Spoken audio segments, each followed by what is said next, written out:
everybody and welcome. My name is Eric and today I'm gonna be showing you guys a little special project I've been working for the past year.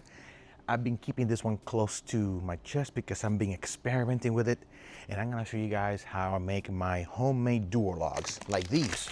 I mean, they're much smaller, but they work, and I will show you. Maybe bring you guys in closer. All right, so right here is where all the magic happens. Now, there's a lot of processes that I'm going to show you, and they appear to be lengthy, but the truth is that I spread out this work throughout the week, and I will show you step by step exactly what I mean. Throughout the week, I gather correspondence, mails, shipping paper. Sometimes I get shopping magazines with coupons. They all go in there. This type of thin cardboard from like Pop-Tarts and cereal boxes. I have a little shredder inside the house. I shred it all. Then, once you got paper shredded, thin cardboard and all that good stuff, I had this cooler that I was not using. Mind you, most of the stuff here, like 90% of the stuff I'm using for this is recycled. So I'm basically taking a bunch of trash that would have ended up in a landfill, and I'm turning it into something useful. Check it out. See this mush? I take all the shredded paper and the thin cardboard. That's why you want to use thin cardboard. If you use thick cardboard, it doesn't adhere well with the mush. It doesn't take shape. What I do here is, once I gather all the paper, usually on Sundays I have quite a bunch. I put it all in this bucket, and I put enough water to cover up to the surface with a little bit of bleach so it doesn't smell. Throughout the week, I might leave it there for maybe 2 or 3 days. Sometimes I even forget and just stays there for like a week. That's why I put the bleach so it doesn't smell. So once you get this type of mush, they sell these molds, these metal molds. They're made just for that. It takes paper like that. Let me take a bunch. I put a bunch of it right here, like so, right?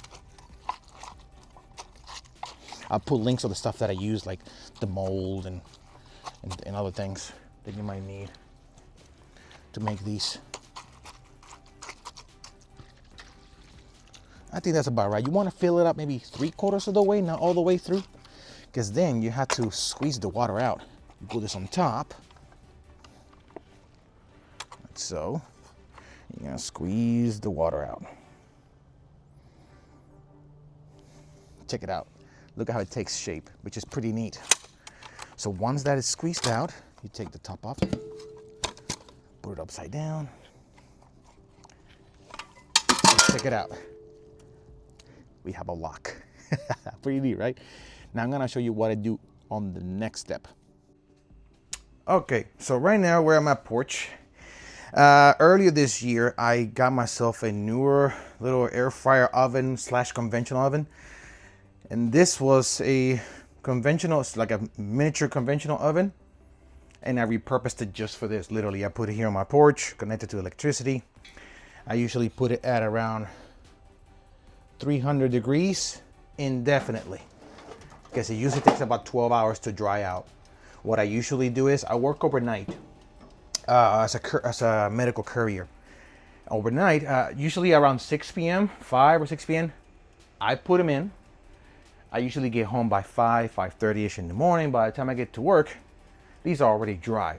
Now, you could, let me show you. Let me turn the camera around. You could lay them on a rack if you want to. Over time, you don't need an oven per se, but I live in Florida. It is humid here. I tried it at the beginning of the year. I laid them out here for like a week and they were still damp. I'm like, what the heck? You know, I want to use them. So I figured I'll use a little oven. I bought a new one, repurposed this old one, and that works for me. So whether you want to dry them outside, if you live in an area where it's drier, you can leave them outside. Or if you're like me, you live in Florida, in a very humid place, you know, drying them in the oven will work. Just remember to actually pick them up. I usually put an alarm clock to remind me, because there have been a couple times I forget and they get quite dry. They don't turn into fire. It's just they get really, really, really crispy. Anyway. All right, so once the logs are completely dry, they look like this. Dry blocks. This, you can consider this a final product. A lot of folks use these to complement a wood burning stove. Like you have a wood burning stove, you put some wood in it, and then you throw a couple of these, and they complement the fire because they act like charcoal in a way. They burn hotter with the oil, obviously, but people don't have oil, they prefer not to, or for whatever reason, they just have the blocks. They use it for that. But I'm gonna show you exactly how I do it. We're gonna turn these into oil-filled blocks. I got a couple here. Let me get the strainer real quick. All right, so here's the next step. I've given these blocks some time to strain the excess oil out. There will still be some oil that'll spill out no matter what. So this is what I do. I got a lot of these shopping bags from Walmart, and I got quite a few. I use them to, poop, trash cans inside the rooms and the bathroom and all that. And since I have a bunch, this is how I use them. I take two of these. I take one, put it in there, get it all covered, like so. I take a second bag to make sure that there's very little spillage. There'll still be some spillage, but you want to keep it at the minimum. Let me go ahead and finish this one and show you what I do next when it comes to storage. All right, so for storage, in this rack, I got one of the old boxes from the Duralogs. I still like using Duralogs every now and then because they're bigger and they last longer.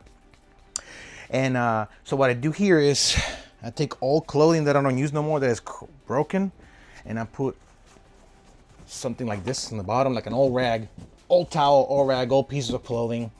That'll collect any little bit of excess that may come out. It'll be minimal, but there'll still be some spillage, even though you have a couple of bags. You can probably use 3 bags if you want to prevent even further, but 2 is enough. So I'll place them in here. Whenever I need them, I take them with me. I usually take maybe 4 of them when I go camping because they work great either as fire starters or standalone fires. And I will show you guys that once the sun comes down. I'm gonna set up the bonfire and how I use it as a standalone fire. I'll show you guys all that. That's coming up next. All right, so nighttime has arrived, and right here I have a couple of pallets that I get from my work route. I use them as firewood. I'm gonna show you guys how's that work. I'm currently using one of these little pen-sized torches. Yeah, they work pretty good. And I got this little small stand-up grill. This is me to show you like it can work as a standalone fire. And let me go ahead and light them up. Usually light up right in the corner. You want to leave the fire there for like 5 seconds. This will make sure that the oil begins to ignite. That seems to have done it. Yep. And the Walmart bags, they also lit up. That also helps. You're using recycled material, and it works. It works. Let me go ahead and start this one here. 1, 2, 3, 4, and 5. There we go. That started. That is starting. So what I'm gonna do right now, the temperature right now here in Florida is delightful today. Today is November 1st. It's gonna be like in the 58 degrees, 57 degrees. I'm gonna sit right here. I got my tablet right here. I got some shows downloaded from Netflix. Delicious and Dungeon is the name of the show I'm watching. Pretty funny. I'm gonna give this about 5 minutes, and then I'll show you guys how it all lights up after that. I'm gonna turn off the light by then because there'll be plenty of light from the fire. All right, I believe I got plenty of light in both these fires. I don't even need the lamp. So right now, as you guys can see, it's starting the fire pretty well. And as a standalone fire, it usually stays like that for a good 30 minutes. Like with that kind of intense flame, a good 30 minutes. And right now it's in the 50s. I don't feel like I'm in the 50s right now. I feel like 80 degrees, and it feels delightful. Anyway, guys, thank you so much for watching. I hope you guys found this video informative.